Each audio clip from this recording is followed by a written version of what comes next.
How is it going, everybody? My name is DeMarco, and I am very excited to share my thoughts on Shadow of the Road with all of you today. A title made by Another Angle Games, published by Owlcat Games, the team behind the upcoming Expanse RPG. And thank you to Owlcat for reaching out and letting me know about Shadow of the Road. It's currently a playable demo that's available to the public on Steam to try it out for yourself, and it will be a part of Steam Next Fest on October 13th, so keep an eye out for it there as well. This isn't a sponsored video. They simply said, hey, check it out. If you're interested, let us know your thoughts, and that's exactly what I'm here to do today. The good and the bad. But do note, there is currently no planned release date, and it's currently a work in progress, so there's plenty of time to work out the kinks in the game. Many of the things that I might call out here may very well be in progress of being updated. The demo I also found to be a bit short to really get to experience a lot of the mechanics that I was most interested in, the choice and consequence, and some of the combat encounters, making it hard to definitively write this one off or endlessly sing its praises. You get the basics here, the combat, exploration, some minor choice and consequence. There was so much more by the end of the demo that I did want to see, like a kid getting pulled out of a candy store before getting to put his hands on every single piece in there. The demo was definitely over before I was ready, and that all in all is some praise in and of itself. Shadow of the Road is set in a feudal Japan, Ronin, samurai, shogun, all of that is here, mashed together in an alternate history title where you find yourself experiencing Japanese folklore, magic, and machinery.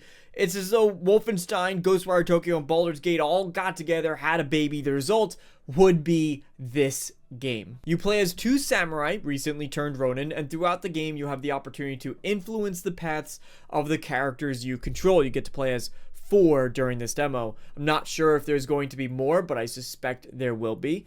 And you can make decisions that align more with the way of the samurai or the way of the Ronin.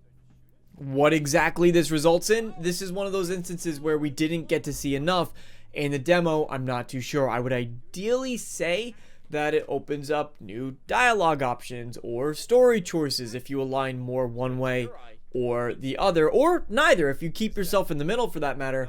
But the developers do emphasize choice and consequence do matter, and this seems to be in one of those ways. My mind goes to the Paragon Renegade system in Mass Effect and unlocking new dialogue choices the more that you specialize in one of those two paths. Now, I will be the first to admit, samurais, ninjas, feudal Japan, it's not the first setting that comes to my mind.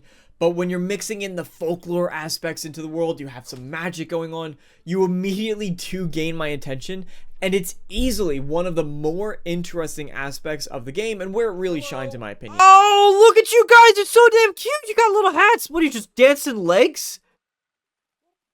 Oh. Did you kill this man?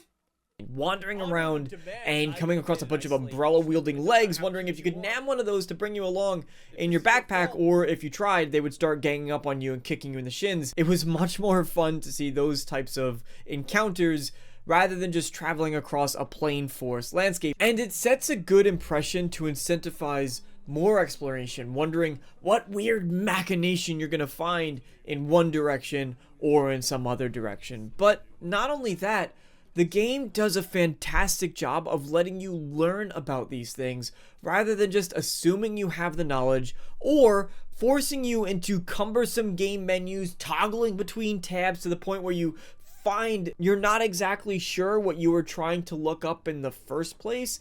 You need to back out of said menu and then repeat. During dialogue, there are words that are highlighted that you can look at, and it tells you more detail about certain elements of the world or of feudal Japan, so you can get some brief history lessons in if you're interested. And I absolutely love this feature, and again, my feudal Japan knowledge, not an area of expertise, so was greatly appreciated, especially when it's done for some of those elements that are unique to the game world. And if you do forget, you still have a glossary in the menus that is right there. Otherwise, you get stuck right in the experience the entire time and you're never really pulled out of it. And this works greatly to the game's advantage, and one feature that I wish more titles would try to implement. Exploration itself in the demo was limited. You can pick up an optional side quest to report about a body of a dead merchant to a nearby estate. There were some valuable health potions and consumables that you can find along the way, and the environments themselves were nice, not too open that you felt you get completely and utterly lost, especially with the absence of any kind of a map. Whether or not it gets more open later on in the game, I can't say for sure. I certainly can imagine that this demo was much more on rails. Thankfully, there was a nice amount of ambient dialogue when you were wandering around. Is this gonna be stealing? No? Okay. Thank you. You think it's refreshing?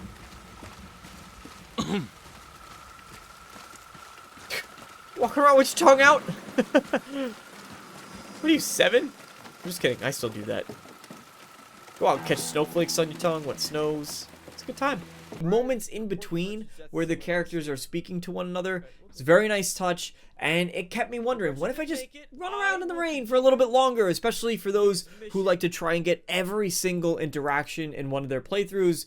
You're going to be satisfied wandering and exploring here. The game does go deep in emphasizing choice and consequence, especially on its Steam page, with how your decisions shape the story and the characters and who they become.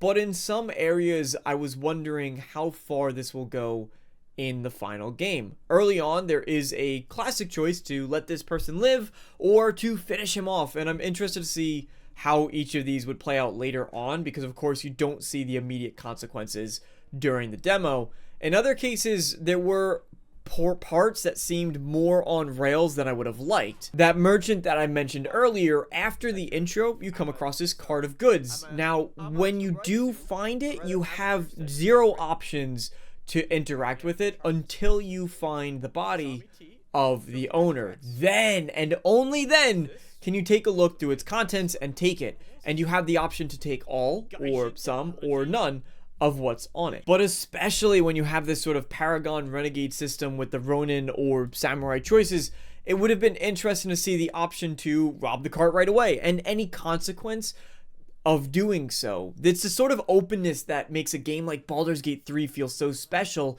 that it seems to let you do whatever you want in any order that you want, and then has a result for any of those possibilities, even if it is just a line of dialogue acknowledging what you did. Otherwise, it can feel a lot more like playing in a sandbox with that one kid who won't let you in unless you play exactly the way that he wants you to. That's not to say the game doesn't have moments such as that later on, but it's just not what I witnessed here in the demo. Some other choices you come across, for example, you have the option to tell a guard about a piece of taboo technology that you found. The catch is that he was aware of the technology being on the cart, and if I hid it from them, would they find out hours later and it would come back to bite me, and now I lost their trust? Or if I did tell him, would it prompt a fight? Would he simply confiscate it? In my case, I told him that I had it, and he simply said, keep it to yourself and move along. What the game does well here is the illusion of that concern. Whenever I jump into a new game that emphasizes choice and consequence, sometimes the fear of those possible consequences is just as important as the actual results of your decisions, especially for a first playthrough. However, once that illusion is broken, things can go downhill pretty fast, making a lot of the experience feel pretty meaningless. And I couldn't quite tell where Shadow of the Road is going to fall in that regard. We do see the early framework for these types of mechanics and systems being there, and that's something that gives me a lot of promise. The music and sound design were also good. The gentle sound of rainfall, the slice of a katana, or a shot coming from a rifle all worked really well. The only area out of place was dialogue. Some scenes were voice acted, some scenes weren't, some scenes you had the grunts you might hear from a Nintendo game that just suddenly would stop. It really was very mixed. そして戻った時には足元がふらついて酒臭い。俺持ちすぐさまだった。けどバレたのは俺のせいじゃなかった。Oh yes, it was all my fault. You see, my skin, Satoru. Tell me, how could I hide this blush of sake? I would have much preferred to see that if they just stuck to one style or the other. If they're going to do the grunts, do that and then fully voice act the cutscenes. Personal preference, but sometimes I found it to be a bit disorienting in a way. But overall, really like the Japanese voiceover, really want to hear more of it.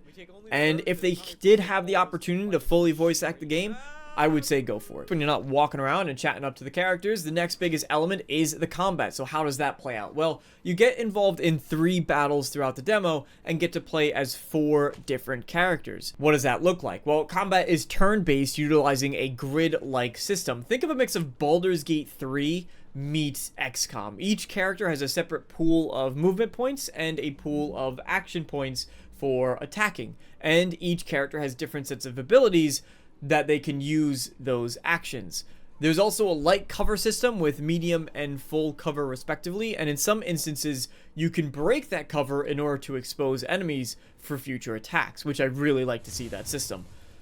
There's basic conditions that I saw like burning and bleeding. Others like dazed or blind and so on can all work to bring in additional depth, but those maybe are unlocks and mechanics that come up later in the game. All in all, the foundation for combat is strong, and I can really see once you have a wider range of abilities and the enemies have a wider range of types that you experience, that it can become much more tactical. In that sense, I'm happy to say fundamentally everything that the demo needed to show off, it did do well, just with this additional caveat that I do hope later on we see all of these systems evolve much further. It is played out on a grid-like system the same way as XCOM, and facing is very important, as dealing damage from behind provides an additional damage boost, but the game doesn't exactly show you any kind of a grid. So there were a few times I accidentally moved too far from an enemy, or worse, moved into a space I didn't intend, which took up an extra movement point that set me off worse for the future, planning ahead or positioning myself. Without any kind of visible grid here, it's more difficult to tell exactly where you're going to end up, especially as the battlefield gets infused with flame effects, debris, blood splatters that spray out across the entire ground, or just random clutter. It becomes more difficult, and so I would at least like to see the option to turn on or off a grid. That would be appreciated. I didn't see it when I looked through the options, but I'm not discounting that I missed it somewhere hidden in the menus. Each of the characters that you play as, each feel very different from one another as well. In the demo, you get a witch-like support character that can manipulate turn order, a Goliath of a samurai, and then 2 more traditional characters that act as the game's dual protagonists, with a bow-wielding ranger, a katana-wielding ronin or samurai. The enemy variety as well, in such a short demo, really stood out to me, from ninjas to riflemen to others using flamethrowers, and of course some of those supernatural and creatures of legend within Japanese mythology was very cool to see. And food for thought, I would really love to see, I would give the game an extra point if the attack styles actually change and the animations change, the more or less you lean into the samurai versus the ronin path. Maybe that's done through the skills and the attacks and abilities you can unlock, which looked fairly robust, although there was only 1 skill point that was given during the demo. Now, this is a turn-based game, and it works on a speed mechanic with certain abilities that let you manipulate this, either forcing enemies to go later on or allies to take their turns sooner. It does take a bit to get used to, especially with some elements like delayed attacks, which dish out hefty amounts of damage, but can be interrupted if you get hit while performing it. Nothing that we haven't seen in other places, but it does really work here to set up some interesting combos. Sometimes, though, this timeline stretched out across the entirety of the screen made it a bit difficult to see exactly who was going when, especially when I just wanted to see if that big guy with the flamethrower was going to burn me on the next turn or the subsequent one. It takes some getting used to, and I'm sure that this design decision was done for a reason, especially when encounters get larger and there's many more enemies on the screen, but I am curious to see if they could do a bit more of a condensed stack that adapts to the amount of enemies you have. But when these enemies do take their turns, how do they perform? AI in a tactical turn-based game is one of the most important elements and can make or break it for strategy fans. For the most part, it seemed a bit unfocused. My party member at low health easily one shot away, seemed like they were deprioritized at times given it was the tutorial fight. Maybe the game's going nice on me, I'm not sure. The final fight of the demo, when they should be throwing a lot more at you, the big scary boss, I found very easy to wipe out as he focused on a second group of enemies rather than my party, letting me whack him around like an overstuffed piñata, taking free pop shots while the second group of enemies prioritize that same big scary boss as well, albeit not as stylishly.